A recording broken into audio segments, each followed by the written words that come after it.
நேரம் ஒருபோதும் மாறாது. ஆனா ஏன் சில நிமிஷங்கள் ஒரு ஆயுள் போல தோன்றுகிறது? ஏன் சில மணி நேரங்கள் ஒரு நொடியில் மறைந்து விடுகிறது? கடிகாரம் ஒரே வேகத்தில்தான் ஓடுகிறது. மாறுவது உன் மனம். இது நேரத்தின் கதையில்லை, உன் உணர்ச்சிகள் நேரத்தை எப்படி கொன்றுவிடுகிறது என்ற கதை. நேரம் மாறவில்லை, நான் தான் மாறினேன். அருண் நேரத்தை வெறுத்தான். குறைந்தபட்சம் அவன் அப்படித்தான் நினைத்தான். ஒரு இரவு மருத்துவமனை நடைபாதையில் தனியாக அமர்ந்திருந்தான். வெள்ளை சுவர்கள், குளிர்ந்த காற்று, ஐசியு கதவின் மேல் சிவப்பு டிஜிட்டல் கடிகாரம். 10:42 PM. அவனுடைய அம்மா உள்ளே உயிர் போராட்டத்தில். கடிகாரம் நகர்ந்தது. Tick tick tick. ஏன் இது இவ்வளவு மெதுவா போகுது? அவன் மெதுவாக சொன்னான். ஒவ்வொரு நிமிஷமும் அவன் இதயத்தை கிழித்தது. ஒரு நொடிக்கு ஒரு ஆயுள் போற. அந்த இரவு நேரம் கொடூரமாயிற்று. 2 வாரங்கள் கழித்து அதே அருண், ஆனா வேறு சூழ்நிலை. ஒரு வேளை நேர்முக தேர்வு.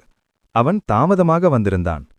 சட்டை சரியாக இல்லை, முகம் முழுக்க வியர்வை, இதயம் துடிப்பு வேகம். கைக்கடிகாரம் பார்த்தான். 9:58 AM. இவ்வளவு சீக்கிரமா? அவன் பதறினான். மருத்துவமனையில் மெதுவா நகர்ந்த அதே வினாடிகள் இப்போது பாய்ந்தோடின. நேரம் வேகமாயிற்று. மாதங்கள் கடந்து அம்மா குணமடைந்தார். ஒரு ஞாயிற்றுக்கிழமை மாலை அவர்கள் பால்கனியில் சேர்ந்து அமர்ந்திருந்தார்கள். பழைய நினைவுகள், சிரிப்பு, அம்மாவின் அன்பான குரல். அவர்களுக்கு அது சில நிமிஷங்கள் போல தோன்றியது. ஆனால் கடிகாரம் பார்த்தபோது 3 மணி நேரம். இவ்வளவு சீக்கிரமா? அருண் சிரித்தான். நேரம் குறுகியது. ஒரு நாள் அவன் வாழ்க்கை நின்றுவிட்டது. அம்மா இல்லாமல் போனார். அந்த இரவு அவன் படுக்கையில் மேலே கூரை பார்த்து கொண்டிருந்தான். 2:13 AM, 2:14 AM, 2:15 AM. ஒவ்வொரு நிமிஷமும் ஒரு மலை, ஒவ்வொரு வினாடியும் ஒரு வேதனை. காலை வர மறுத்தது.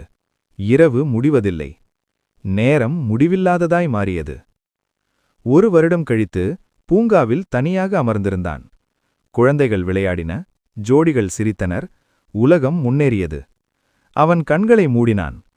மருத்துவமனை கடிகாரம், நேர்முகத் தேர்வு கடிகாரம், பால்கனி கடிகாரம், அந்த இருண்ட அறை கடிகாரம். அனைத்தும் ஒரே வேகத்தில்தான் நகர்ந்தது. Tick tick tick. நேரம் ஒருபோதும் மாறவில்லை. மாறியது அவன் மனம். பயமிருந்தால் நேரம் மெதுவாகிறது. பதட்டமிருந்தால் நேரம் பாய்கிறது. சந்தோஷமிருந்தால் நேரம் குறைகிறது. வேதனை இருந்தால் நேரம் நீள்கிறது. எதிரி நேரமில்லை, எதிரி கட்டுப்பாடற்ற மனம். அவன் மெதுவாக சிரித்தான்.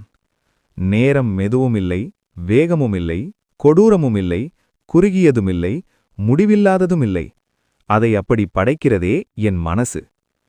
அந்த நாள் முதல் அவன் கடிகாரத்தோடு போராடவில்லை. அவன் தனது உணர்வுகளை கற்றுக்கொண்டான். ஏனென்றால் அவன் உணர்ந்தான், மனதை நீ கட்டுப்படுத்தினால் நேரத்தை அனுபவிப்பதை நீ கட்டுப்படுத்துவாய். அதை கட்டுப்படுத்தினால் வாழ்க்கையை நீ கட்டுப்படுத்துவாய்.